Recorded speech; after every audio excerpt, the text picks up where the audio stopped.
Deuteronomio 11:26 y va hasta el 16:17. Bueno, en principio comienza diciendo, mira.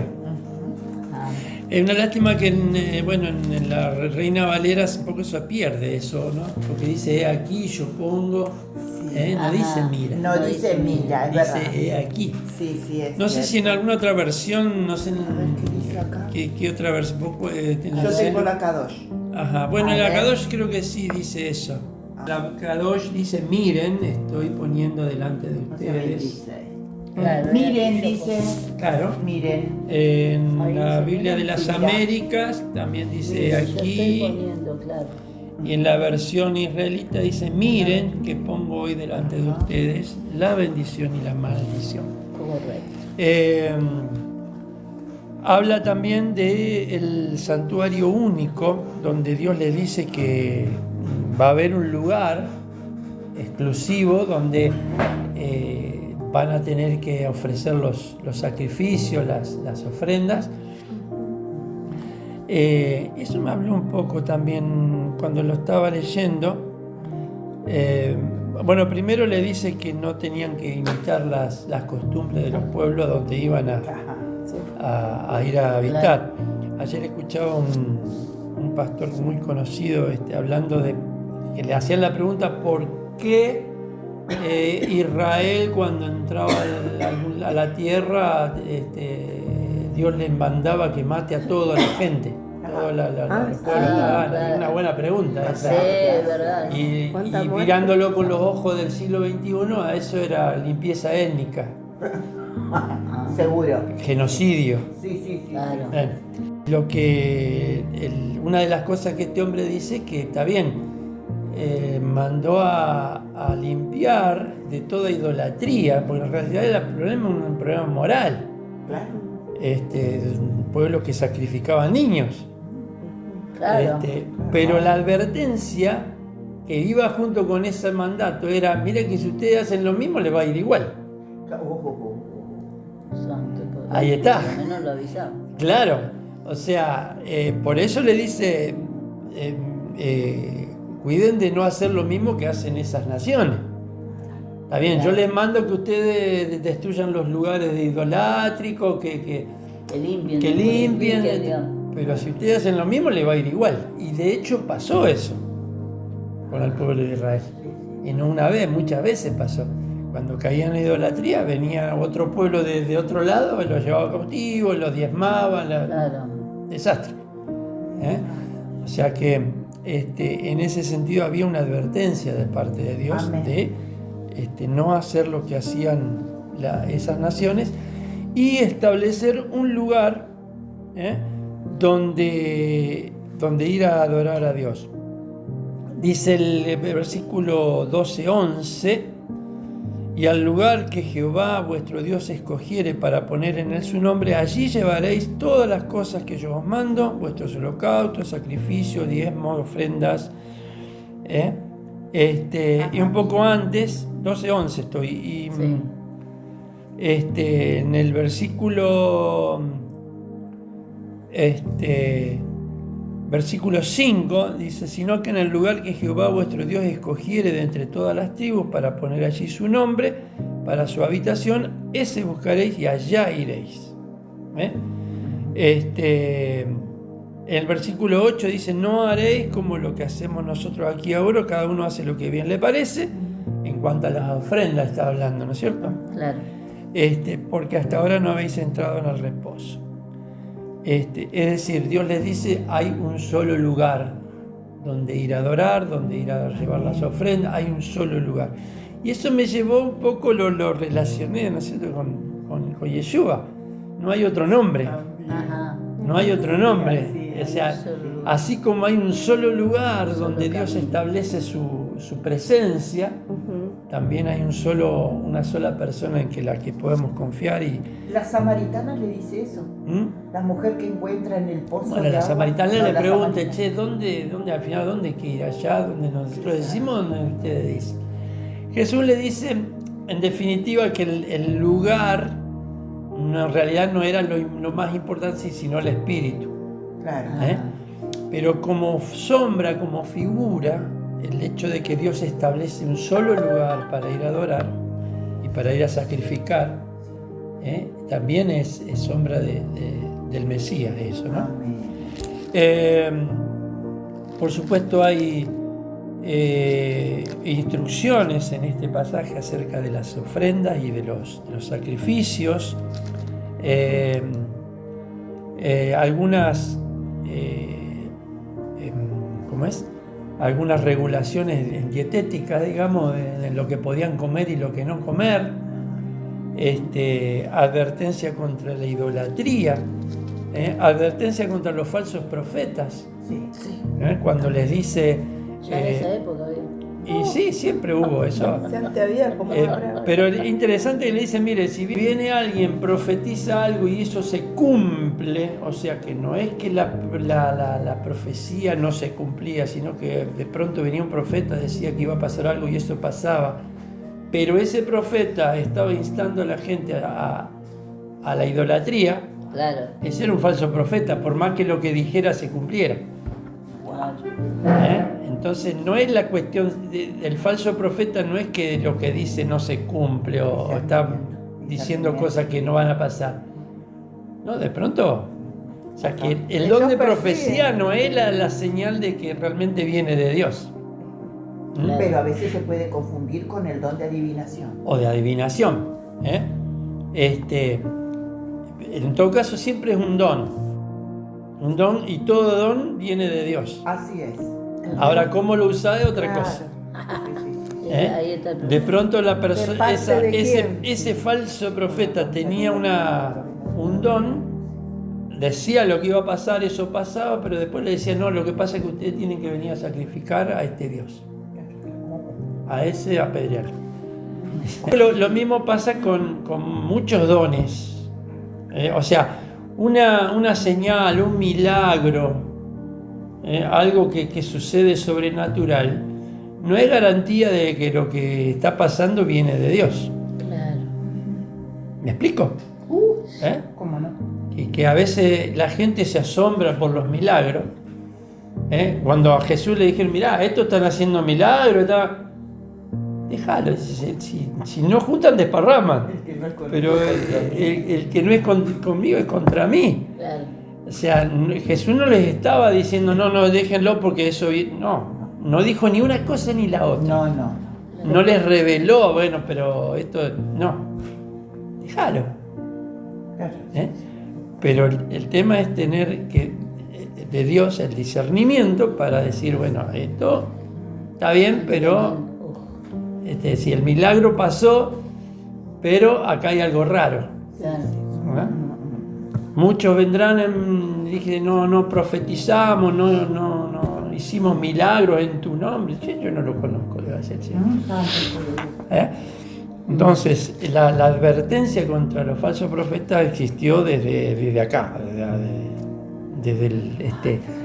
desde que Israel es Israel, ¿no es cierto? Claro. También las leyes acerca de los animales limpios y los animales inmundos. Ayer leía, pues si no encuentro ese pasajecito, hay algunos escritos rabínicos que dicen que en el Olam Abba, en el futuro, no va a haber animales impuros. Claro. Porque hasta el cerdo va a ser porque no habrá impureza. Claro. Interesante, porque los animales impuros o los animales que Israel no puede comer son impuros acá, Claro. pero no en el reino.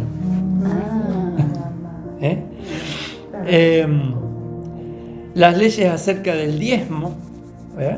El diezmo, cuando uno lo lee acá, entiende que es distinto a lo que a veces nosotros, a lo que practicamos. Porque dice, diezmarás todo el producto. Estoy leyendo el 14:22, la ley de los diezmos. Sí.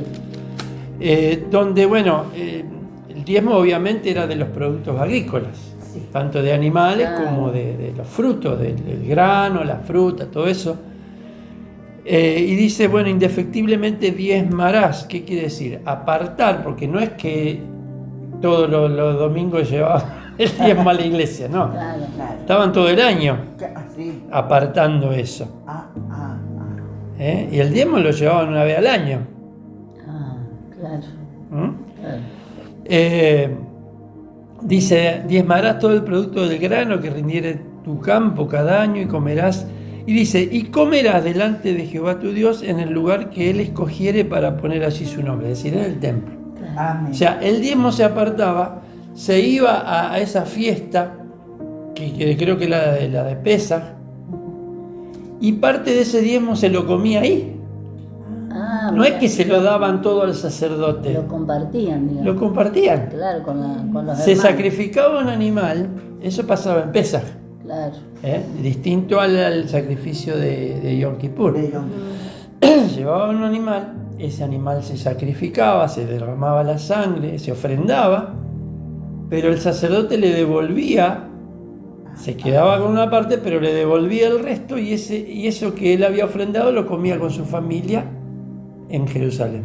Me refiero al concepto de diezmo, que a veces nosotros tenemos que no, llevamos el diezmo, no es que digo que esté mal. Claro, lo que pasa es que en esa época no estaba la moneda, digamos. No, pero también dice que si, vivía muy lejos y no podía llevar, podía venderlo, y ese dinero entonces estaba ya. iba y compraba en Jerusalén lo que necesitaba para poder ofrendar.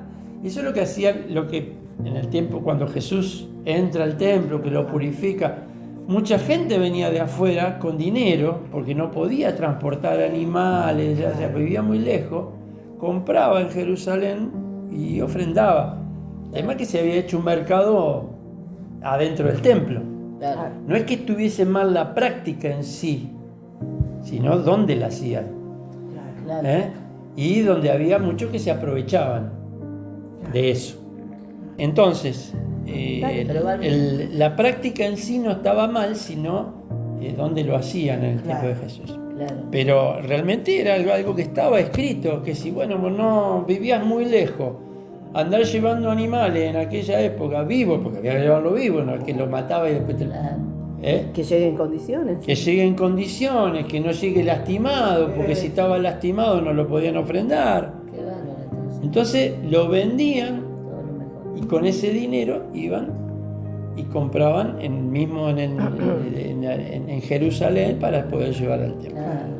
O sea, eso estaba en la Biblia. Esa práctica estaba. Y dice, el versículo 25, si el camino, 24 mejor dicho, y si el camino fuere tan largo que no puedes llevarlo por estar lejos de ti el lugar que Jehová tu Dios hubiese escogido para poner en él su nombre, cuando Jehová tu Dios te bendijere, entonces lo venderás, guardarás el dinero en tu mano y vendrás al lugar que Jehová tu Dios escogiere y darás el dinero por todo lo que deseas, por vacas, ovejas, vino, sidra o por cualquier cosa que tú deseares. Por lo que vos querías ofrendar o que lo querías comprar, comprarás con ese. No es que llevaban el dinero al templo. Claro. No se ofrendaba dinero. Claro, no se ofrendaba dinero. Sí, en algunos aspectos, en algunas cosas se daba dinero, pero mayormente no se ofrendaba el dinero, se ofrendaba grano, animales y esas cosas. Claro. Y darás dinero por todo lo que deseas, por vacas, ovejas, por vino, por sidra o por cualquier cosa que tú deseares. Y comerás allí delante de Jehová tu Dios y te alegrarás tú y tu familia.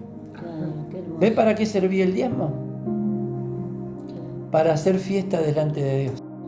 Cada 3 años, dice el versículo 28, sacarás todo el diezmo de tus productos de aquel año y lo guardarás en tus ciudades, y vendrá el levita que no tiene parte ni heredad contigo, y el extranjero, el huérfano y la viuda que hubiera en tus poblaciones, y comerán y serán saciados. O sea, cada 3 años el diezmo era para el levita y para dar al que no tenía. Al que no tenía. Inclusive al extranjero. Amén. Qué bueno. Habla también, más adelante el año Shemitah, que era el año de donde se condonaban todas las deudas, el préstamo a los pobres. ¿Es el capítulo 15? Estamos en el 15. las leyes sobre los esclavos, la esclavitud en ese digamos, como lo está diciendo la Torá acá, es muy distinta a lo que nosotros conocemos en las películas de los esclavos. Claro. El esclavo, visto desde este punto de vista, tenía derechos, era como un empleado. Bueno, los negros en la época de ellos... Los vendían, los compraban, los maltrataban, los mataban si querían y nada. Claro, no tenían, eran cosas, no eran menos que animales. Valía más un caballo que un negro. Qué tremendo eso. Pero el tema de la esclavitud, digamos, si dice, si se vendiere a ti tu hermano hebreo, o sea, no era de otra raza, de otro del mismo era, pueblo, digo. Y te hubiese servido 6 años, al 7º vaya tranquilo. Libre. Y no con la mano vacía. Como que le tenés que... ¿Ves que? Por eso Israel salió con las manos llenas de Egipto. Claro. Claro. Y bueno, y dice el versículo 15, te acordarás que fuiste siervo en la tierra de Egipto.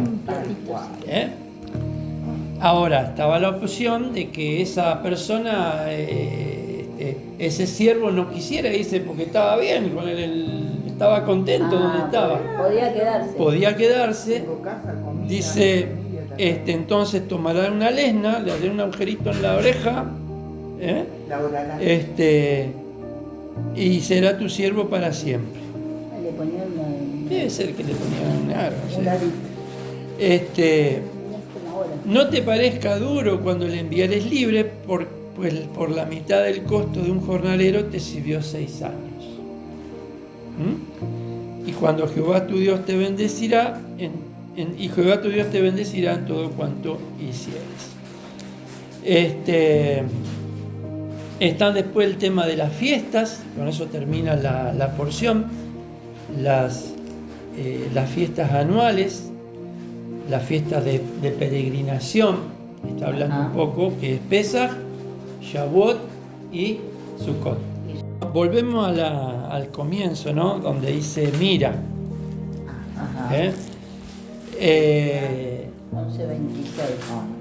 11:26. Por supuesto, el verbo re'é no es simplemente mirar con los ojos naturales, es lo mismo cuando dice mirá, te cuento una cosa.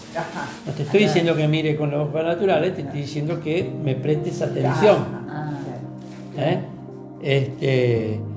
Muchas veces aparece ese verbo, o incluso en el Nuevo Testamento, aunque no dice re'é, por ahí en griego dice otra cosa, pero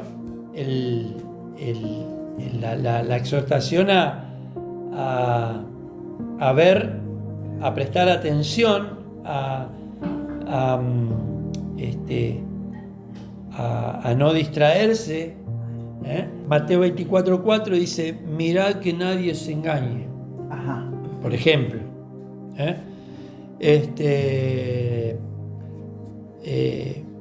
Mateo 24:24 le dijo también, mirad lo que oís. O sea, mirad lo que oís. Es decir, presta atención a lo que estás escuchando. Claro, pues uno no mira lo que oye. Claro, sí. Porque con la medida con que medís será medida, y aún se os añadirá a vosotros lo que oís. Marcos 8:15, mirad guardaos de la levadura de los fariseos y la levadura de Herodes. Marcos 13:5, mirad que nadie os engañe. El mira, el decir, el prestar, observar con atención, discernir, como dice por ahí y entender lo que uno está, las opciones que tiene. Claro. Porque el versículo sigue diciendo, les pongo delante de ustedes la bendición y la maldición. Correcto. Y es interesante como Dios siempre da opciones. Dios no manipula a nadie, Dios no obliga a nadie, Dios no te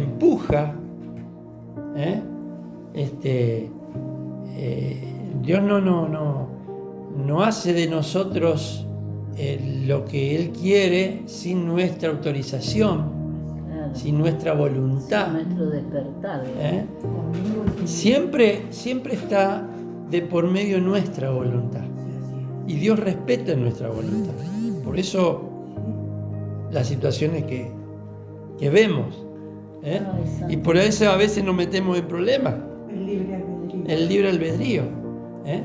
Sí, que Dios nos va a guardar a veces de situaciones donde elegimos mal, pero quizá por no saber o por haber sido engañados. Por falta de conocimiento. Que ahí ya no está tanto lo que es nuestro libre albedrío, sino que de pronto obramos sinceramente, con buena intención, pero con buena intención a veces uno se equivoca. Sí, sí. ¿Eh? Dios dice a través de Moisés: mira, yo pongo hoy delante de ustedes la bendición y la maldición. ¿Y a qué se refiere o a qué está sujeta la bendición o la maldición? A la obediencia, ni más ni menos. ¿Eh? Es decir, cuando el pueblo obedecía, hacía la voluntad de Dios, entonces había bendición. Amén. Cuando el pueblo se desviaba, se iba por caminos que Dios le había dicho que no vaya, porque Dios le había advertido eso, y venían consecuencias.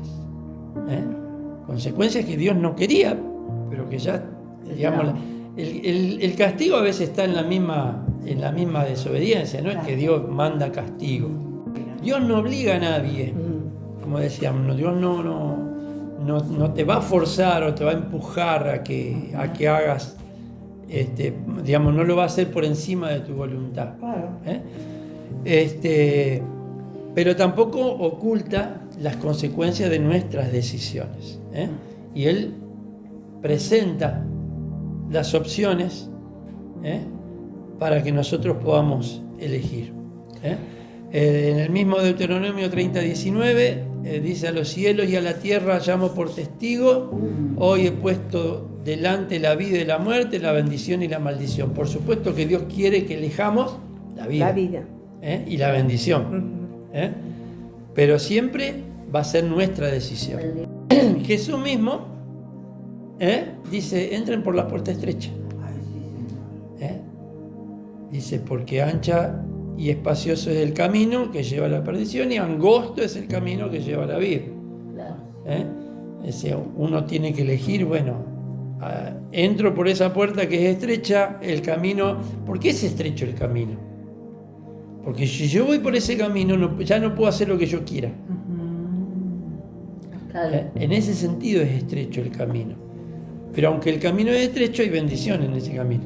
Amén. O sea, es estrecho en el sentido de que me sujeto a la voluntad de Dios. Amén. Y entonces todo lo que el mundo hace, yo no lo voy a hacer. No porque no pueda, sino porque elijo no hacerlo. Porque elijo no hacerlo. A veces nos dicen: ustedes no pueden hacer esto. Sí podemos, Sí, sí. no queremos. Pero uno obedece y hace la voluntad por dos motivos: porque tiene miedo al castigo o porque quiere agradar a Dios. Sí, sí. ¿Por qué? O sea, el segundo, porque yo quiero hacer lo que Dios quiere. Claro. Entonces eso es más correcto. Sí. Porque Dios quiere que le sigamos no por miedo al castigo. Pero empieza Claro. así, pastor. Empieza así. Empieza por ahí. Pero de pronto tengo que entender que Claro. Jesús dice: si ustedes me aman, Ay, guardan sí, mis mandamientos. Ay, sí. Guardo los mandamientos, obedezco porque le amo. Sí, No porque tengo miedo a lo que me pueda pasar. Claro. Sí, es cierto, empieza Empieza con la vara, pero no siempre tiene que ser así. O sea, el motivo más loable o que más agrada a Dios es que yo hago las cosas porque le amo. porque en el amor hay libertad. Amén. Sí, Señor. Alguien dijo alguna vez, ama a Dios y haz lo que quieras. Habla, Laura. Pero ama a Dios. Ama a Dios. Porque si yo amo a Dios no voy a hacer cualquier cosa. ¿Entendés? Entonces, ama a Dios y haz lo que quieras. Sí, qué lindo. Entonces, dentro del amor de Dios, dentro de ese amor que yo tengo, soy libre. Sí. No para ser bacana, No, claro. sino para hacer la voluntad de Dios. Y es eso lo que me va a traer bendición, eso es lo que va a traer avances en mi vida y como digo, bendición. Por supuesto, todo comienza, dice, con la mirada, como miramos las cosas. Toda caída, dice, comienza mucho antes del acto exterior. Empieza en aquello que permitimos entrar a nuestros ojos. ¿Qué es lo que estamos mirando? ¿Qué es lo que estamos considerando en todo caso? Los espías que entraron en la tierra y desanimaron después a la gente, miraron lo que no tenían que mirar. Miraron los problemas, miraron las circunstancias, miraron los gigantes, y desde una mirada de temor, y por eso hicieron desanimar al pueblo. Dice, la mirada dirige el corazón. O sea, la forma en que miramos las cosas, la forma en que miramos circunstancias, la forma en que miramos a veces a los hermanos o a quien tenemos al lado, ¿qué es lo que estamos mirando? ¿Lo peor? ¿O estamos mirando lo bueno que tiene la otra persona? Dijo el Señor, la lámpara del cuerpo es el ojo, así que si tu ojo es bueno, todo tu cuerpo estará lleno de luz. No estaba hablando únicamente del órgano físico, sino de todo aquello en lo que fijamos continuamente nuestra atención. ¿A qué le prestamos atención? Si uno mira las cosas malas todo el tiempo, y va a ser el peor pesimista de todos. Claro. Sí, estamos llenos de noticias, de cosas, de circunstancias. Dice, cuando Israel entrara en Canaán, no solamente encontraría ciudades fortificadas, encontraría cultura, filosofía, idolatría y formas de vivir. Claro. Todo un tema. Que eran completamente opuestas al pacto que Dios había hecho con ellos. Entonces, le dice, guárdate de caer en la trampa, siguiendo el ejemplo de esas naciones. Y es el mismo riesgo que corremos, que todo creyente corre, ¿no es cierto? De amoldarse o de compartir cosas que sabemos que están en contra de lo que Dios ha hecho en nosotros. No es que tengamos que evadirnos, e irnos a una montaña a vivir. Fíjense que aun cuando, eso también decía este siervo que hablaba de la pregunta que les comentaba hace un rato, en realidad todos esos pueblos paganos nunca desaparecieron de la tierra, siempre estuvieron, siempre compartieron alguna parte. Dios no las exterminó del todo, y siempre había gente idólatra dentro de la tierra, como lo hay hoy en día. El tema es no amoldarse o no acostumbrarse a lo que el mundo hace. Estamos en el mundo, pero no somos del mundo. Compartimos cosas con el mundo, pero no compartimos la ideología, no compartimos la forma de actuar, de obrar, las creencias. Entonces, mirar, observar, discernir, que a veces un pensamiento, una distracción, algo que viene con mucha sutileza, es lo que a veces nos desvía, nos hace desviar del camino. Algo que parece inofensivo algo que en sí no es malo de pronto, pero que en algún momento nos hacen desviar. Dice, este versículo por ahí lo pensé y lo busqué en otras versiones, porque 1 Pedro 5:8 dice: sed sobrios y velad, porque vuestro adversario el diablo, como león rugiente, anda alrededor buscando a quien devorar. Y busqué un poco la definición de el diablo, que es diabolos o diabolos en griego, que se usa en algunos pasajes como calumniador. Mira, El que levanta calumnias o acusador. claro. Ahora, ¿cuándo alguien te acusa? Cuando de pronto vio una actitud que no es correcta, entonces te acusa. Claro, tiene O sea, el que te acusa no tiene la culpa. claro, sos vos que te mandaste a matar. Exactamente. O a veces alguien que levanta una calumnia es alguien que de pronto habla algo que no es cierto, o lo cuenta desde una perspectiva que no es del todo correcta, o una verdad a medias. En 2 Timoteo, capítulo 3, dice: habrá hombres amadores de sí mismos, avaros, hablando del mundo, ¿no es cierto? Sin afecto natural, implacables, calumniadores. Y esa palabra calumniador en griego es diabolos. O sea, la palabra diablo tiene que ver con Hasatán. ¿Qué es Hasatán? El acusador. El acusador. El fiscal, que delante del juez dice: esta persona hizo tal y tal cosa. Y el defensor ya saben por quién es. Claro, sí. Pero ese es el trabajo del Hasatán, acusarlos. Acusarnos cuando tiene razón de acusarnos. Entonces, sed sobrios, estar atentos, estar despiertos, porque cuando hacemos, por más que sea algo y hasta inocente, en el sentido de que no nos dimos cuenta, siempre va a haber alguien que nos va a acusar. Porque él anda buscando a quien acusar, justamente. Claro. Cuando dice anda buscando a quien devorar, Tremendo. anda buscando a quien acusar. El Señor, que es 3 veces santo, no tiene de dónde agarrarlo, por eso.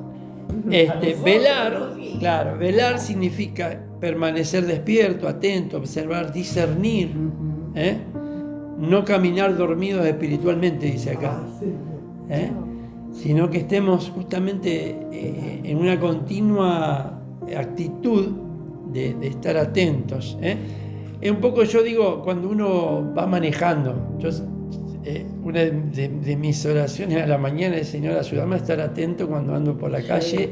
Tenés que estar conmigo. Porque cuando uno se distrae pueden pasar cosas. Cuando uno maneja en la ciudad, ahí tiene que estar con todos los sentidos atento, porque se te cruza cualquier cosa y de pronto no es que uno tiene la culpa, pero ese momento de distracción es complicado. Son segundos. Bueno, en lo espiritual también es así. Señor, ayúdame a estar atento. Porque a veces, sin querer o justamente por una distracción, de pronto nos hacen tropezar.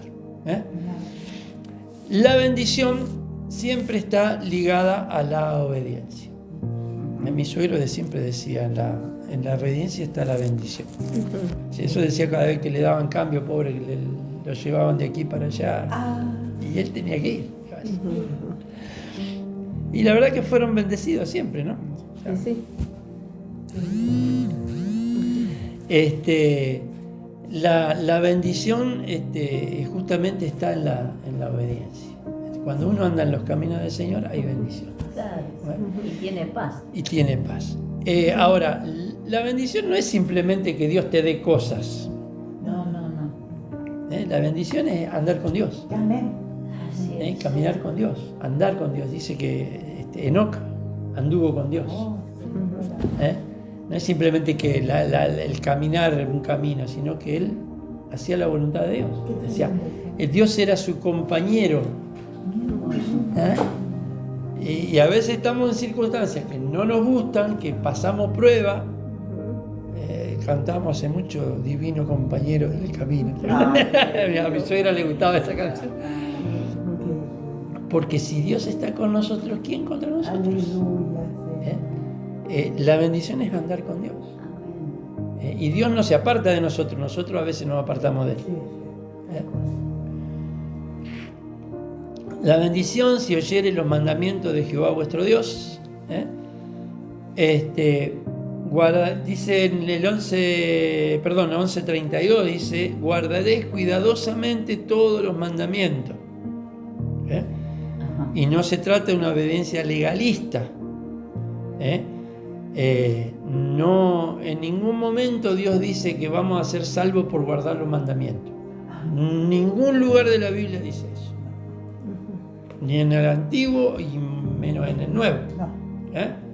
En ningún lado dice Dios que vamos a ir al cielo porque guardamos los mandamientos.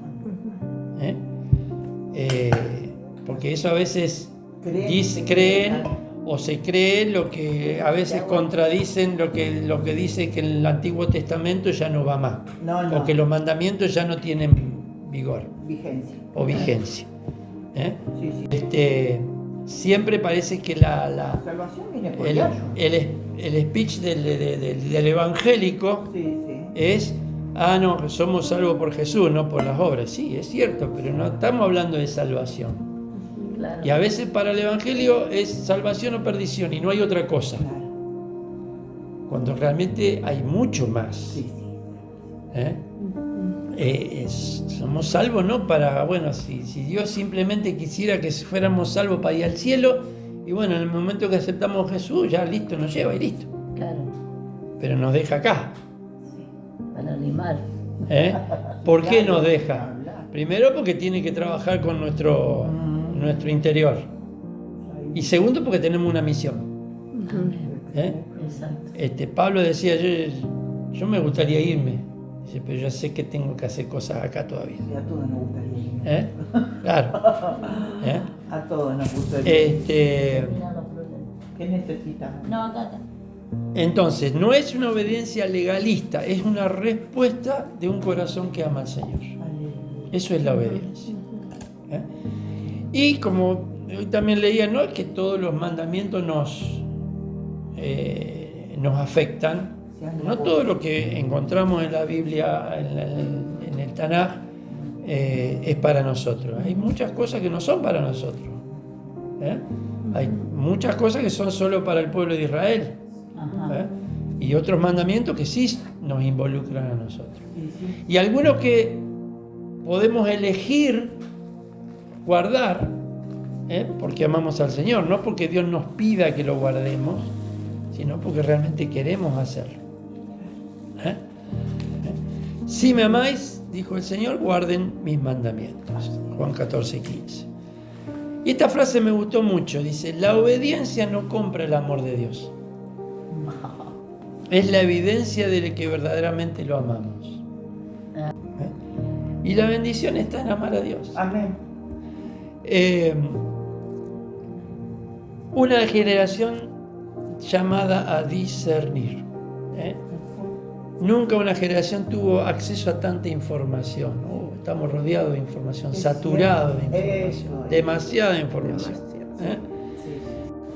Dice 1 Juan 4:1, amados, no creáis a todo espíritu, sino probad los espíritus si son de Dios. Ahí está. Ahí está el huevo y no lo pide. Y 1 Tesalonicenses, Pablo dice, examinadlo todo, retened lo bueno. Entonces, para retener lo bueno tenemos que tener discernimiento. Porque si no, no vamos a saber qué es lo bueno. Nos va a parecer que todo es bueno. Y no todo es bueno. Y aún tener la capacidad de discernir lo de uno. Lo de uno, o sea, o Pero lo muy que estoy fácil- escuchando de muy pronto fácil del puede otro, ser, de uno. de pronto, algo que estoy escuchando puede ser bueno para otro, pero no para mí. No, sí, ¿Eh? Claro. Quizá a otro le viene bien claro. escuchar eso, pero a mí no. Sí, sí. Entonces tengo que discernir eso. ¿Eh? Uno no puede aceptar todo lo que escucha. ¿Eh? Dice, lo confronta con la palabra, discierne, ora y espera. Hablábamos de David hace un rato. El Salmo 16:11 dice: me mostrarás la senda de la vida. En tu presencia y plenitud de gozo, delicias a tu diestra para siempre. Y no dice, yo voy a encontrar la senda de la vida. Dice, tú me mostrarás la senda. Amén. Y dice, en tu presencia. Hablábamos la vez pasada de esa canción que encontré hace poco, el Memorias del Edén se llama, donde el autor dice, sí, el paraíso, dice, no era solo un jardín, Qué cosa. el paraíso era estar en tu presencia, así dice la canción. Bueno, David dice, tú me mostrarás, y después agrega, en tu presencia. O sea, David podía estar en una cueva, metido ahí, escondido porque lo estaban persiguiendo, hacerse loco en el desierto, Qué tremendo. pero él decía, en tu presencia hay plenitud de gozo, sin importar las circunstancias, Amén. no importa el momento a veces que estamos viviendo. Como Pablo y Silas en la cárcel. Pablo y Silas en la cárcel, estaban contentos ellos. Claro, estaban atados, no se podían ni mover. Claro. Exacto. Y antes como ir a la cárcel. No como ahora. Y fíjate, yo el otro día pensaba en eso, Pablo y Silas en la cárcel y Pedro en la cárcel. Ah, también. Y aunque las circunstancias eran parecidas, la forma en que Dios actuó fue muy distinta. Sí, Ujú. sí. ¿Eh? A Pedro, porque la iglesia estaba orando, vino el ángel. Y lo salvó. Despertaste, Pedro. Y Pedro creyó que estaba estaba soñando. Claro. Claro. Qué Lo bárbaro. llevó, le abrió las puertas, lo sacó afuera. Hasta que volvió en sí. Sí. Cuando el hermano, ¿no? Hasta que volvió en sí, dice, porque estaba en no. Abrí la puerta y era Pedro. Ahora- Ah, qué juguete. Calladito lo sacó. Pablo y Sila empezaron a lavar, un terremoto hubo. Es verdad eso. Se abrieron todas, no solo la de ellos, todas las puertas y todos los grilletes, todo se abrió. Señor glorioso. La verdadera visión espiritual siempre nace de permanecer delante del Señor. Cuando permanecemos, cuando nos esforzamos, cuando perseveramos, Apocalipsis. este, Permanecer hasta el final. permanece hasta el final. Ese será salvo. Claro, exactamente. Por eso venir delante del Señor una vez cada tanto. Para la Santa Cena. Exacto. O aquello que dice, yo ya recibí al Señor, así que ya está, ya soy salvo y no tengo más nada que hacer. O ya sé todo. O ya sé todo. Una vez salvo, siempre salvo. Bueno, sí. Cuando pasamos tiempo en su presencia, nuestras prioridades cambian, nuestros deseos cambian. Amén. Nuestra manera de interpretar las circunstancias cambia. Por eso Pablo dice, no se conformen a este siglo, sino transformaos por medio de la renovación de vuestro entendimiento. Ese pasaje siempre me habla de un proceso continuo. Sí, así es. No es que sucedió una sola vez, sino que continuamente, cuando estamos en esa relación con Dios, continuamente somos cambiados. Sí, sí, sí. Y lo que pensábamos el año pasado, lo que considerábamos el año pasado, hoy Dios ya lo cambió. Sí, Porque Dios siempre se está moviendo. sí, sí, amén. Dios siempre está. Dios siempre es el mismo. Sí, sí. Dios no cambia. pero Dios cambia las circunstancias y a veces la manera de hacer las cosas. Cuando nos quedamos con glorias pasadas y estamos retrocediendo. Por eso dice, transformaos por medio de la renovación. Otro pasaje que dice, el que está en Cristo, nueva criatura es, las cosas viejas pasaron, he aquí todas, la traducción correcta es, están siendo hechas nuevas. Están siendo. Ese es el tiempo verbal correcto del original. No es que ya todo ya fue hecho nuevo. Dios tiene que seguir haciendo cosas en nosotros y a través de nosotros. Entonces, cuando tenemos esa relación con Dios, cuando no nos conformamos con el sermón del sábado, del domingo, sino que seguimos buscando, seguimos inquiriendo, es que Dios puede con su espíritu hacer cosas en nosotros. Amén. Ayer ya pasó, te necesito. Te necesito hoy, exactamente. Es como el maná en el desierto. Amén. Cada día recoger lo que necesitaba para ese día. No se podía acumular porque lo de ayer para hoy ya no servía. Claro, comida rancia. Por supuesto, la bendición, la maldición no es solamente para Israel, es para cada uno de nosotros, para cada discípulo del Señor. Cada mañana el Señor vuelve a colocar delante de nosotros dos caminos. No es que una vez elegimos y ya está. Todos los días vamos a tener delante de nuestro opciones. Los dos montes, bueno, eso habla también del monte Gerizim y el monte Ebal. Eso era una acción profética también, sí, para que el pueblo entendiera que siempre iba a haber dos opciones, que iba a haber cosas que Dios quería que hicieran y cosas que Dios no quería que hicieran porque iba a ser para maldición.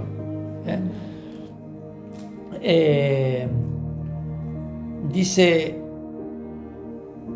Re no es solamente un mensaje dirigido a Israel, es una palabra viva para cada discípulo de Cristo.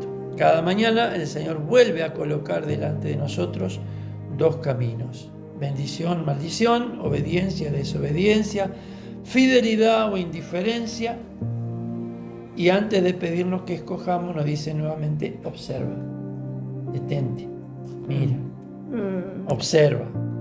Examina tu corazón, escudriña las Escrituras,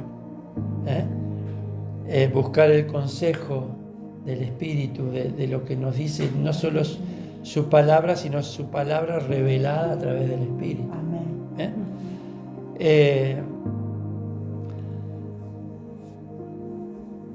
Siempre habrá luchas, tentaciones, momentos de incertidumbre. La diferencia está en que nunca tengamos que decidir, sino que en que hemos aprendido a detenernos antes de decidir, para preguntar. Y esa pregunta, Señor, ¿qué estás viendo tú que yo no veo? ¿En cuánto se hicieron esa pregunta alguna vez, no? Señor, ¿qué es lo que no estoy viendo? Porque a veces las cosas no nos salen y decimos, ¿por qué? No, pará. ¿Qué es lo que no estoy viendo? Volviendo al Salmo 16, el Señor mismo muestra la senda.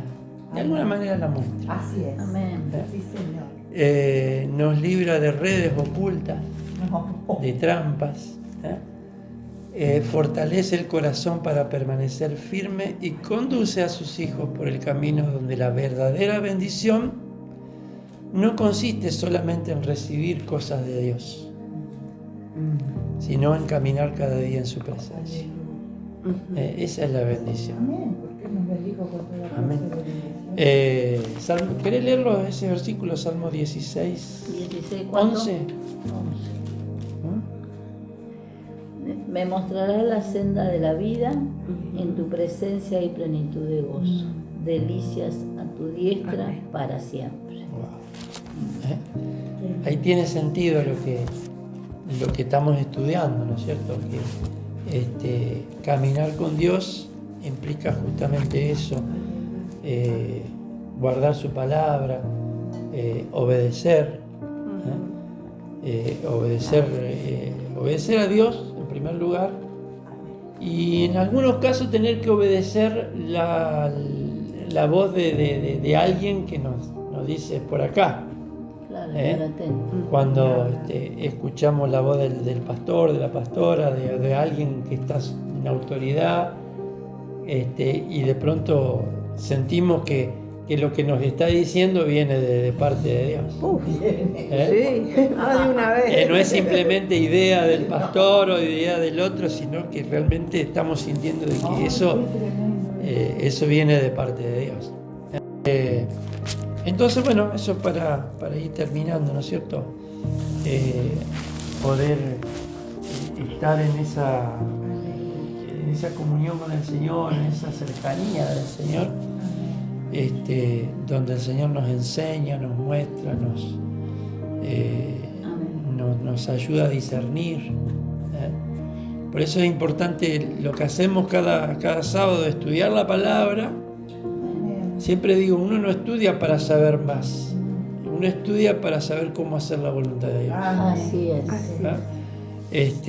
Y no es que intentamos llenar nuestra cabeza de información, sino que Dios nos forma. No es información, sino formación. Yo no me acuerdo que comí ayer, me voy a acordar. Bueno, y a veces hay que repetir, a veces Es repetición. la enseñanza es por repetición muchas Claro. Claro. veces. No te olvides, no te olvides. Que Dios nos ayude a perseverar, a estar atentos a la voz. Alguna vez escuché que la voz del Espíritu no nos habla a los gritos. No grita. El mundo grita. La información que vemos por internet nos grita. No. A veces nos aturde. A veces tenemos que bajar el volumen de todo lo demás para poder escuchar la voz de Dios. Entonces cuando bajamos los decibeles que tenemos alrededor, incluso los decibeles de nuestro propio espíritu, de nuestros propios pensamientos, Sí, apagar nuestros pensamientos. tratar no apagarlo, porque no es que ponemos la mente en blanco, No. eso no es de Dios, No, tampoco quiero.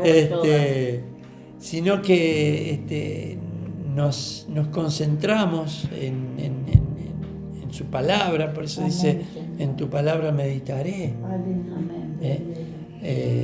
La meditación bíblica no es la meditación oriental de quedarse en trance, sino que meditar, según lo que dice el salmista, es repetir.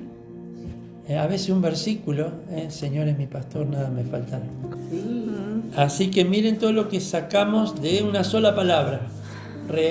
Mira, observa, está atento. Qué va. Amén.